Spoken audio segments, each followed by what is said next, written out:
Hello friends, स्वागत है आपका स्टडी विद उदित तोमर में। और मैं उदित तोमर स्वागत करता हूं आपका। तो आज हम राष्ट्रीय आंदोलन की बात करेंगे। सुपर टेट और यूपी टेट में यहां से एक क्वेश्चन या दो क्वेश्चन पूछे जाते हैं, और सुपर टेट में तो आपके सिलेबस में भी दिया है राष्ट्रीय आंदोलन, सबसे महत्वपूर्ण टॉपिक है। तो हम इसको 2 या 3 क्लास में कवर कर लेंगे। तो आज ये हमारी पहली क्लास है, तो चलिए स्टार्ट करते हैं। सबसे पहले हम देखेंगे राष्ट्रीय आंदोलन 1885 से लेकर 1947 तक चला था। कांग्रेस की सबसे पहले बात आती है कांग्रेस की स्थापना। तो जो कांग्रेस की स्थापना हुई थी दिसंबर 1885 में ब्रिटिश ICS अधिकारी A.O. Hume, most important question है, ह्यूम ने कांग्रेस की स्थापना की थी। तो 1885 में क्या हुआ कि ब्रिटिश अधिकारी थे A.O. ह्यूम, इन्होंने कांग्रेस की स्थापना की। और इसके जो पहले अध्यक्ष बने थे वो बने थे व्योमेश चंद्र बनर्जी। इसके पहले अध्यक्ष व्योमेश चंद्र बनर्जी बने, और पहले जो सचिव थे वो A.O. ह्यूम खुद ही बन गए थे। तो और 28 दिसंबर 1885 को बम्बई के 28 दिसंबर 1885 को बम्बई के ग्वालिया टैंक मैदान में स्थित गोकुल तेजपाल संस्कृत महाविद्यालय में कांग्रेस का पहला अधिवेशन हुआ था। दादा भाई नौरोजी की सलाह पर भारतीय राष्ट्रीय कांग्रेस संघ का नाम बदलकर भारतीय राष्ट्रीय कांग्रेस किया गया था। दादा भाई नौरोजी, जिन्हें हम grand old man of India के नाम से जानते हैं। इंपॉर्टेंट क्वेश्चन है, सबसे ज़्यादा पूछा जाता है grand old man of India, Bharat के वयोवृद्ध पुरुष। तो इसमें दादा भाई नौरोजी को बोलते हैं।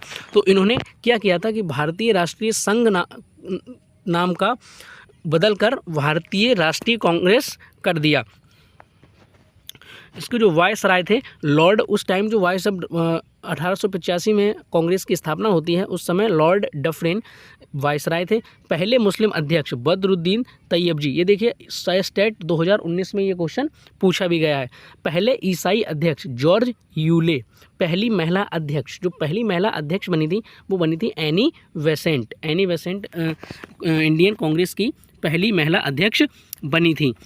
चरण 1885 से 1905 तक जो भारतीय राष्ट्रीय आंदोलन का जो प्रथम चरण था, जिसे हम उदारवादी चरण कहते हैं, इसके प्रमुख नेता पूछ लिए जाते हैं। तो जो इनमें उदारवादी चरण जो थे वो बिना लड़ाई झगड़े की ही आज़ादी चाहते थे। तो ये इसमें कौन थे? दादा भाई नौरोजी, व्योमेश चंद्र बनर्जी, फिरोज शाह मेहता, गोपाल कृष्ण गोखले और मदन मोहन मालवीय। तो ये जो नेता थे ये उदारवादी चरण के नेता माने जाते हैं।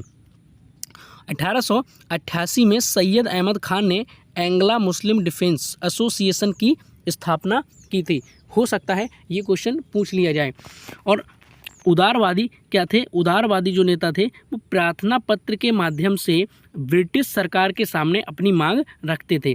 क्या करते थे ये लोग कि प्रार्थना पत्र लिखते थे कि हम आज़ाद करिए। ब्रिटिश सरकार के सामने अपनी मांगें रखते थे, जिसको सरकार मानती भी थी और नहीं भी मानती थी। फिर अगला चरण जो आता है राष्ट्रीय आंदोलन का दूसरा चरण, उग्रवादी चरण। इसमें जो जितने भी नेता थे 1905 से लेकर 1919, प्रमुख नेता लाल बाल पाल, यहाँ से इम्पोर्टेंट क्वेश्चन बनता है, लाल बाल पाल और अरविंद घोष। तो लाल से लाला लाजपत राय, बाल मतलब बाल गंगाधर तिलक और पाल मतलब विपिन चंद्र पाल।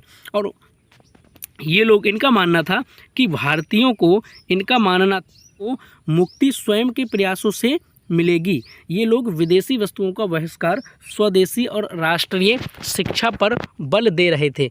ये लोग विदेशी वस्तुओं का बहिष्कार करते थे और स्वदेशी और राष्ट्रीय शिक्षा पर बल दे रहे थे।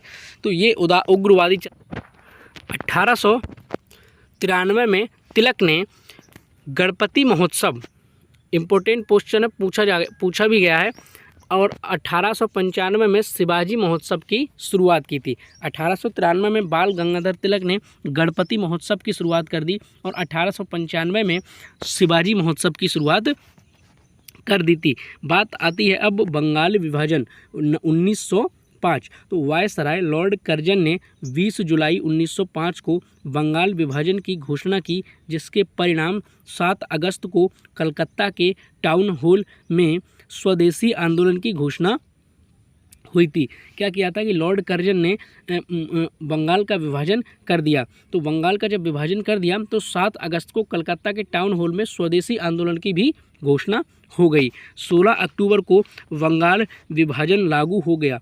16 अक्टूबर को बंगाल विभाजन लागू हो गया और यह दिन संपूर्ण बंगाल में शोक दिवस के रूप में मनाया गया। स्वदेशी आंदोलन के दौरान अनुशीलन समिति बंगाल में पहली क्रांतिकारी संस्था बनी थी, जिसका नेतृत्व भूपेंद्र नाथ व वरिंद्र कुमार घोष ने किया था। और जो ये संस्था थी अनुशीलन समिति, इसकी जो पत्रिका थी वो थी युगांतर।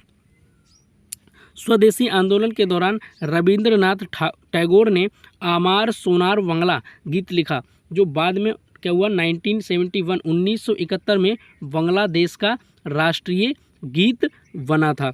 लॉर्ड मिंटो ने 1906 में अरुंडेल कमेटी की स्थापना की थी। 1906 ईस्वी में मुस्लिम लीग की स्थापना हो जाती है। आगा खान, ढाका के नवाब सलीमुल्लाह और मोहसिन उल मुल्क के नेतृत्व में मुस्लिम लीग की स्थापना हुई। कई बार क्वेश्चन पूछा गया है कि मुस्लिम लीग की स्थापना कब हुई थी, तो 1906 में हुई थी।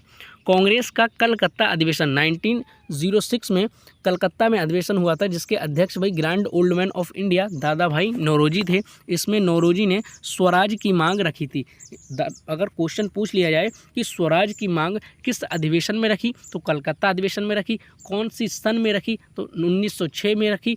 अध्यक्ष कौन थे, दादा भाई नौरोजी थे। कई इंपॉर्टेंट क्वेश्चन भी बन सकते हैं।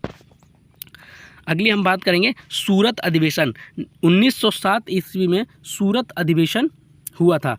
इसके अध्यक्ष जो थे रास बिहारी बोस। इसके दौरान गर्मपंथी व नरमपंथी के बीच मतभेद उभर कर सामने आ गए थे और गर्मपंथी कांग्रेस से अलग हो गए थे। इसमें क्या होता है कि कांग्रेस का बंटवारा हो जाता है। नरमपंथी और गर्मपंथी दलों के बीच में आपस में नहीं बनती है और वो एक दूसरे के मतभेद सामने आ जाते हैं और वो एक दूसरे से अलग हो जाते हैं।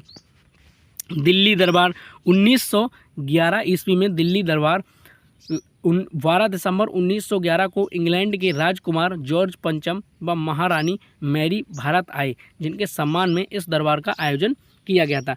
दिल्ली दरबार में क्या हुआ था कि इंग्लैंड के राजकुमार जॉर्ज पंचम और उनकी महारानी मैरी भारत आई थी, जिनके सम्मान में इस दरबार को आयोजन किया गया था। और उसी टाइम क्या किया गया था कि दिल्ली से कलकत्ता से राजधानी दिल्ली 1912 में पहुंचा दी गई थी। तो आज के लिए हम इतना ही रखेंगे और नेक्स्ट वीडियो में हम क्लास 2 में आगे की बात करेंगे। यह इस राष्ट्रीय आंदोलन पर हो सकता है 4 या 5 क्लास हो जाएं, तो 4-5 क्लास में आपको वो मैटर मिल जाएगा। बहुत ही इम्पोर्टेंट मैटर आपके पास हो जाएगा। तो आप अगर वीडियो अच्छी लगी हो तो आप लाइक भी कर सकते हैं। Thank you.